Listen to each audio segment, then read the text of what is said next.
Et bonjour à tous, j'espère que vous allez bien. Aujourd'hui, on va faire une analyse du BTC, on fera une update, ça bouge pas mal. On a des réintégrations qui sont très intéressantes, que ça soit en daily ou en weekly, donc on verra ça sur le BTC. On verra bien sûr Ether, on verra également 4 éléments, 4 facteurs d'un point de vue fondamental qui peut être très intéressant pour BTC, pour le marché crypto, pour 2024 et 2025. On verra ensuite les altcoins et également le marché US. Alors, d'un point de vue technique, c'est plutôt pas mal ce que nous fait le BTC. Faut être honnête, là, déjà, la réintégration en weekly, elle est assez clean. En daily, ici, on repasse au-dessus des 60 500 $. Donc, on est ici à nouveau sur un break, une phase ici d'accumulation et une phase de réintégration. Donc, le fait de repasser au-dessus de ce niveau-là, c'est plutôt pas mal. Hier, je vous avais évoqué 3 hypothèses de travail pour prendre des trades. On était sur cette bougie-là, là. On était sur cette bougie-là. Première, c'était de chercher un pullback dans le tunnel 15 minutes pour faire de l'accompagnement de cette dynamique qui est haussière.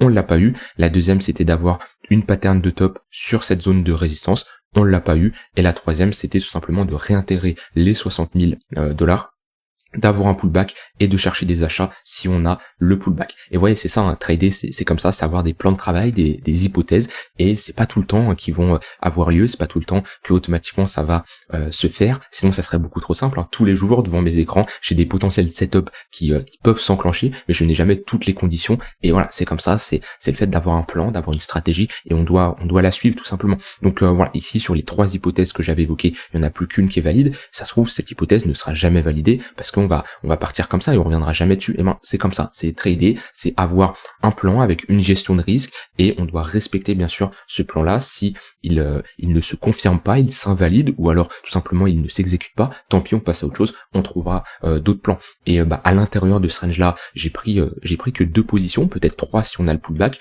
sur BTC. Alors, je parle de positions sur du swing, voire trading long terme. Bien sûr, sur l'intraday, j'ai eu d'autres positions, et sur les altcoins également, mais sur le BTC, j'étais rentré ici.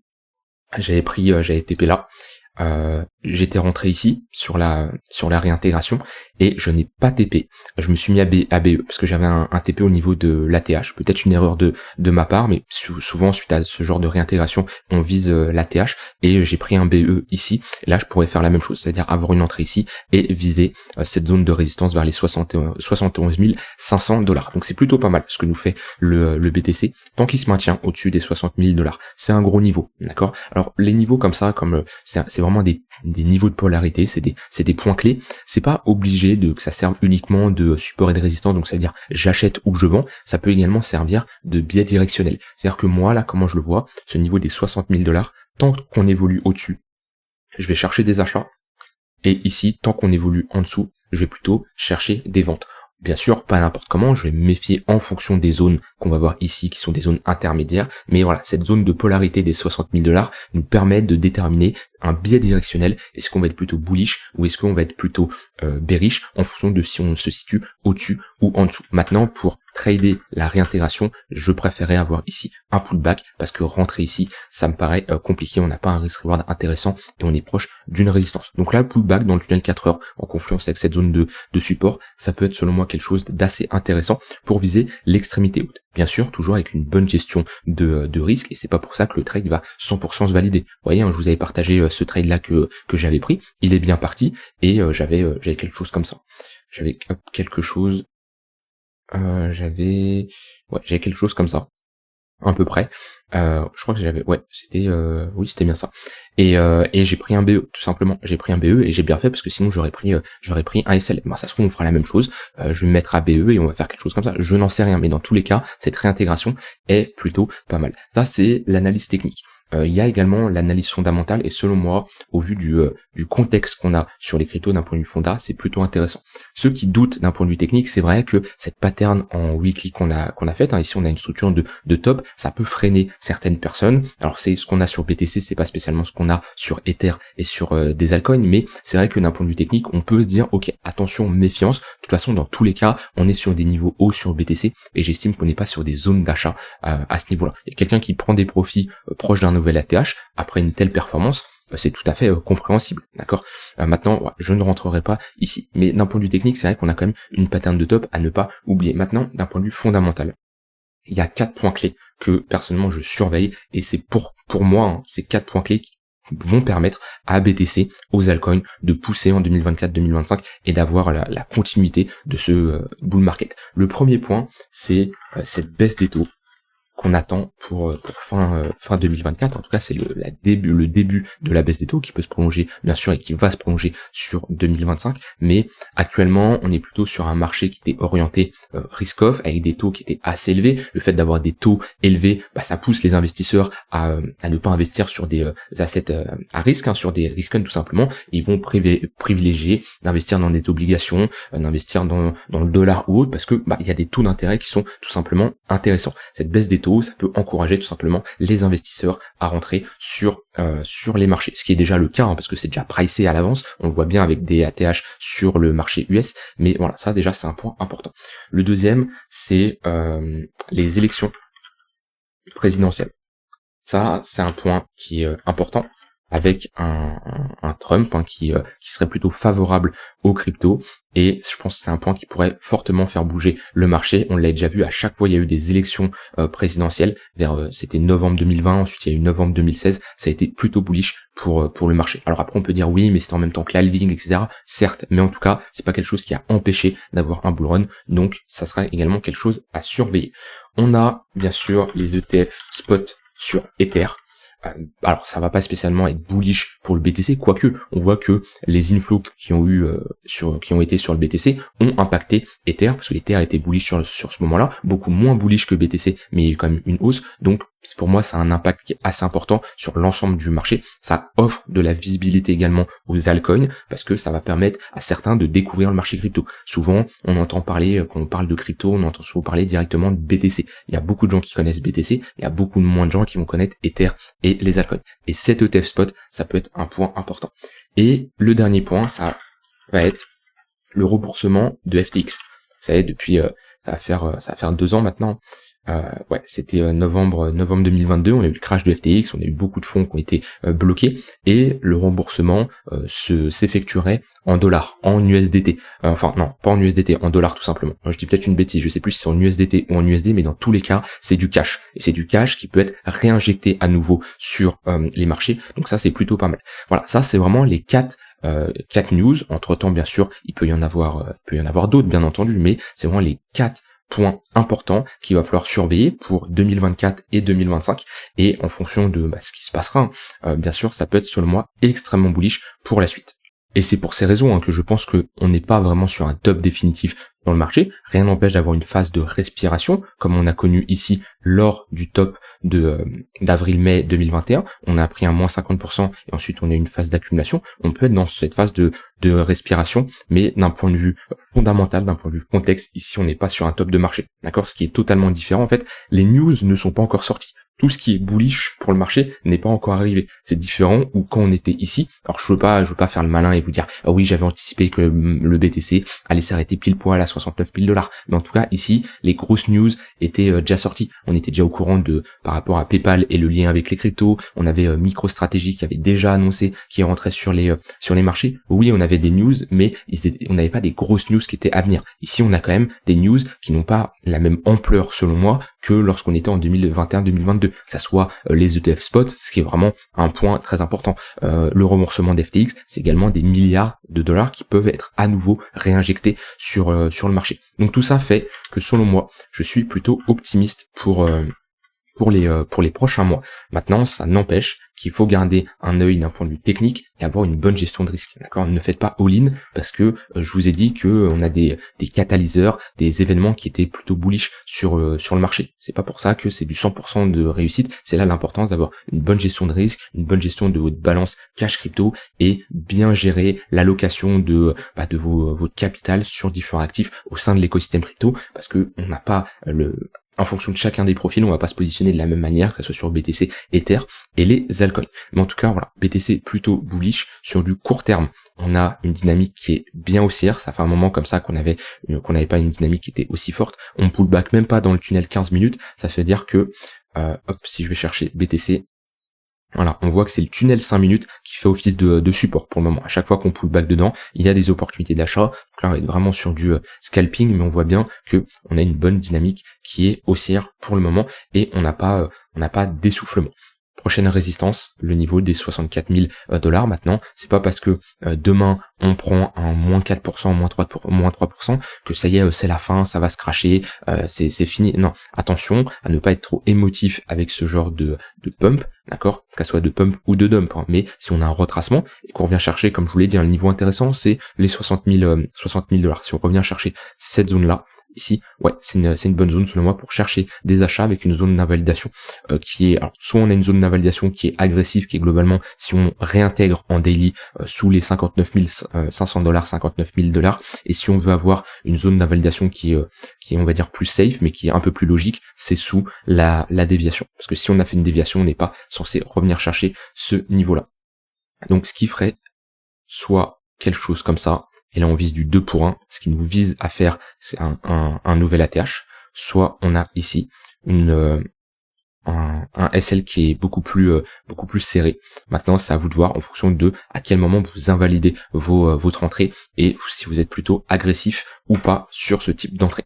Voilà sur le BTC, en tout cas je répète ce que j'ai dit, je suis bullish tant qu'on se maintient au-dessus des 60 000 $. Si on a une clôture daily qui repasse sous cette bougie là, vraiment si on passe, allez, sous les 59 000 $ et on a une clôture daily comme ça serait vraiment pas encourageant pour la suite. Ouais, c'est un peu comme si là, au moment de cette réintégration, vous voyez, cette bougie bien impulsive, si on repassait en dessous de cette bougie là, ça aurait été pas encourageant pour la suite. Et ben là, c'est globalement la même chose. On voit qu'on a 3 bougies consécutives. Si déjà on repasse sous celle-ci, et même sous celle-ci, mais surtout sous ce niveau-là, on a bien consolidé, on était bloqué dans un range.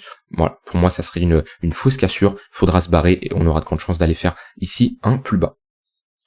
Donc voilà, plutôt optimiste sur le marché suite à cette clôture daily et tout ce qui arrive d'un point de vue fonda sur le marché. Maintenant, je suis quand même, et je suis toujours plus bullish sur Ether que sur BTC. C'est-à-dire que pour moi, d'un point de vue risk-reward, c'est beaucoup plus intéressant d'être positionné sur Ether que sur BTC. Pourquoi ? Parce que déjà, Ether n'a pas validé cette structure de top, on a pullback sur les 0,382, ça c'est le premier point, et surtout, moi, cette charte que je regarde le plus, c'est ETH BTC.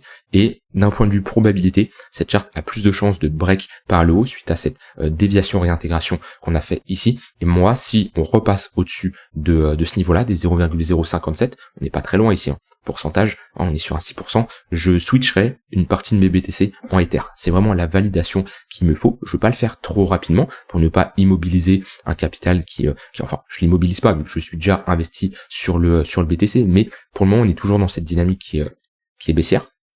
On a un signal qui est plutôt pas mal. On a, comme je dis, dans les news que je vous ai dit, enfin les potentiels catalyseurs qui pourraient impacter le marché à la hausse, on a cette ETF spot qui, on doit avoir des news cette semaine. Pour moi, on repasse au-dessus de ce niveau-là. Je switcherai une partie de mes BTC en Ether. Pas tout, mais une partie. Et on a juste à déjà aller chercher la borne haute. On est sur un plus 33%, ce qui est une bonne performance. Donc c'est pour ça que moi, je suis beaucoup plus bullish. J'y étais déjà avant. Et honnêtement, moi je suis honnête avec vous, je m'attendais pas à un BTC qui surperforme autant le marché crypto.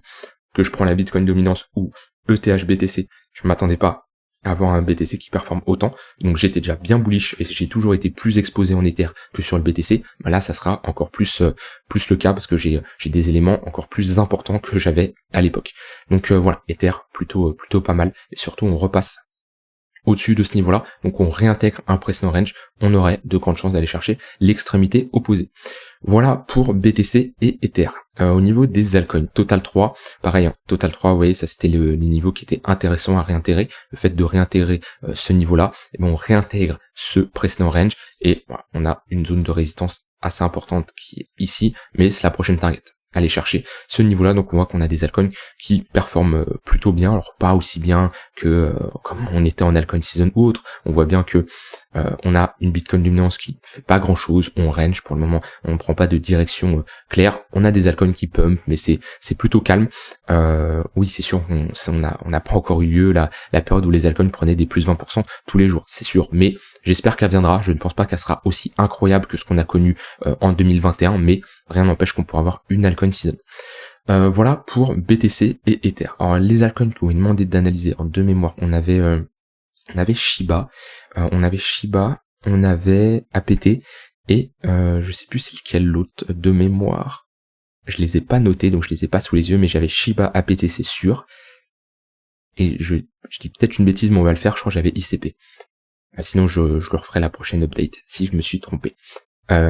Shiba c'est plutôt pas mal, vu qu'on a pullback sur un précédent haut de range, hein. On voit que globalement on a notre bas de range qui est là, notre haut de range qui est globalement ici, et on a pullback parfaitement dessus. Et ça, je l'ai dit la dernière fois, je crois que je l'ai dit plusieurs fois, rappelez-vous que des pullbacks sur des lignes de coups, sur des hauts de range, en V-top comme ça, après un moins 60%, voire plus, c'est des opportunités de mettre juste un ordre d'achat et se faire exécuter. Et on l'a fait ça sur pas mal de crypto, hein.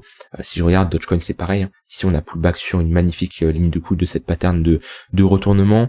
On l'a fait aussi STX, STX, on a fait un magnifique pullback. EGLD c'est pareil, on a pullback, Optimism on a pullback, bon ça fait déjà un moment qu'on avait pullback ici, mais on voit qu'on a plutôt de bonnes réactions, donc Shiba plutôt pas mal, tant qu'on se maintient au-dessus de ce niveau-là, on est toujours selon moi en tendance haussière, on est toujours en tendance haussière, même si on voit qu'on a des moyennes mobiles qui commencent à être plates, on est sorti quand même d'une phase d'accumulation de 3 mois ici, hein. On est sur du trimestriel là, on a ici un range en trimestriel, allez, en mensuel, on est sorti de cette phase de hausse, enfin de ce range, et on est dans une phase de hausse, donc c'est plutôt pas mal pour la suite. J'ai dit ICP, alors ICP, tac. ICP c'est globalement la même chose, on voit qu'il y a beaucoup d'altcoins qui ont la même configuration, ils sont revenus chercher globalement leur précédent haut de range, on voit que on était bloqué entre deux bornes sur ICP, on a fait un break par le bas, pattern de retournement, et là on est en train de pullback sur le haut de range. Si vous avez du mal, vous pouvez mettre un volume profile.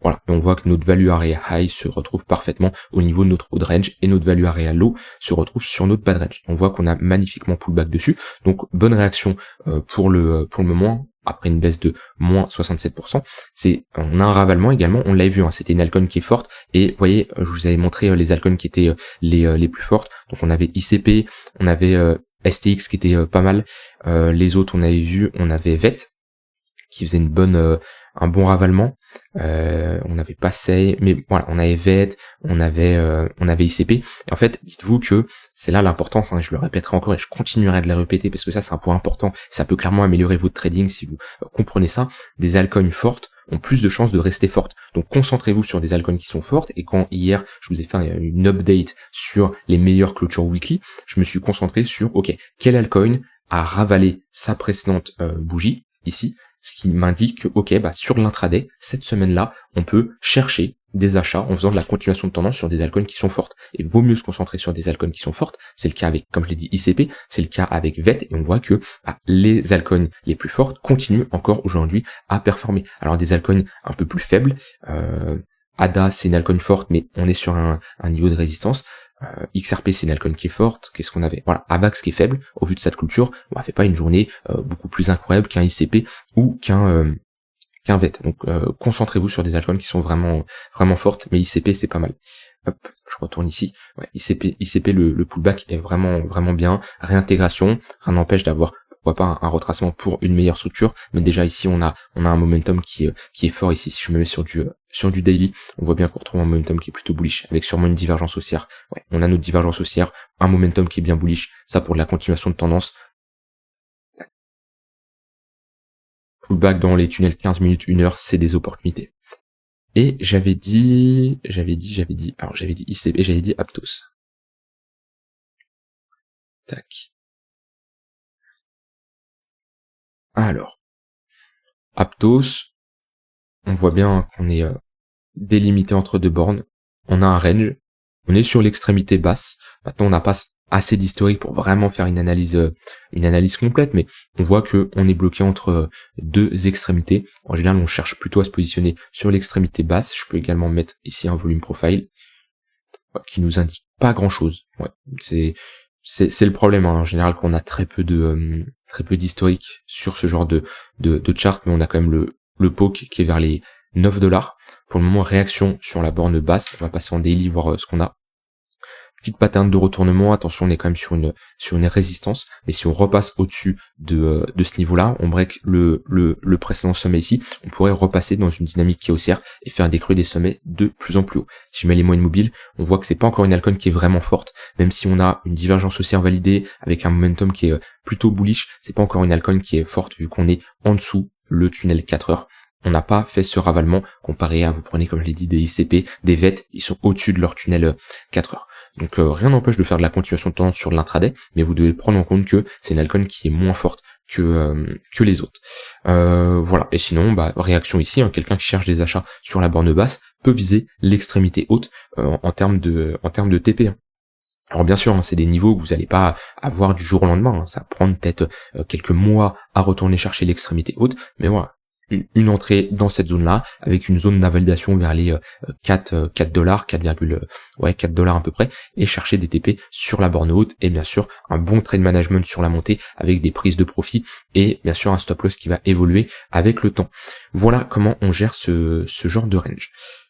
Rien d'autre à ajouter. Ça me fait plaisir cette réintégration sur le BTC. Attention à ne pas crier une victoire trop vite. Comme je l'ai dit, gérez bien vos émotions. Attention à ne pas FOMO et à faire n'importe quoi en rentrant en levier x100 ou je ne sais quoi.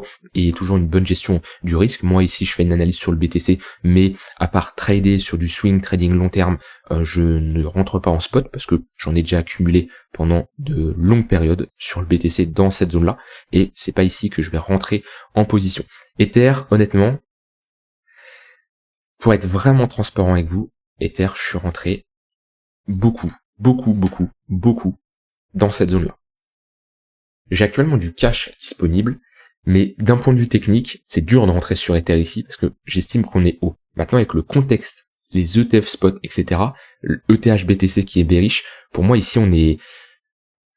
Si j'ignore le côté technique et je prends tout ce qui est le contexte, le fonda, ETF spot, etc. qui arrive, pour moi, on est sous-évalué. Le prix actuellement, le market cap d'Ether et le prix actuel est sous-évalué et il a un potentiel beaucoup plus important. Si je prends l'analyse technique, je me dis que c'est compliqué de rentrer ici. Et sur les derniers jours, je suis un peu dans une réflexion et une bataille où je me dis, est-ce que je rentre là? Alors il y en a qui vont dire, oui, mais maintenant c'est trop tard, ça a pris 15%. Bon, ici je rentre vraiment sur du spot long terme. Hein. Donc c'est pour aller chercher du 8 000, 10 000, 12 000 $. Hein. Donc je suis pas à 200 $ près à ce niveau-là. Donc voilà, actuellement, pour être honnête avec vous, je bataille un peu. Je vais pas dire j'essaye de me convaincre, mais j'essaye de poser le pour et le contre, parce que en général j'aime bien avoir une confirmation technique, chose que je n'ai pas ici. C'est compliqué de rentrer sur des niveaux assez hauts comme ça, mais d'un point de vue, comme je dis, fonda, d'un point de vue contexte, j'estime que Ether est clairement sous-évalué. Ça reste ma plus grosse position, mais je pourrais la renforcer davantage, parce que mon but c'est de me positionner sur des altcoins qui sont fortes, qui ont un fort potentiel, et Ether c'est actuellement la meilleure crypto pour avoir le risk reward le plus intéressant, parce que j'estime que Ether a un potentiel quand même d'aller chercher des 10 000, 12 000 $ lors de ce cycle, et ça reste une crypto qui a de très faible probabilité d'aller chercher les 0 $, comparé à d'autres altcoins. BTC et Ether, pour moi, c'est les mastodontes, il y a peu de chances qu'ils aillent chercher un niveau aussi bas. C'est pour ça que je le dis, et je l'ai longtemps dit, c'est la crypto avec le risk reward le plus intéressant. Rien d'autre à ajouter, partagez-moi votre réflexion, vous, comment vous positionnez sur Ether. Ça se trouve, vous n'êtes pas positionné, et je peux le comprendre, hein, parce que vous voulez prendre plus de risques sur les altcoins, ça dépend toujours de votre profil, mais ouais, moi j'ai une grosse exposition sur Ether, et je pourrais la renforcer dans les prochains jours. Je vous souhaite une très bonne fin de journée, et je vous dis à demain pour une prochaine vidéo. Bye bye.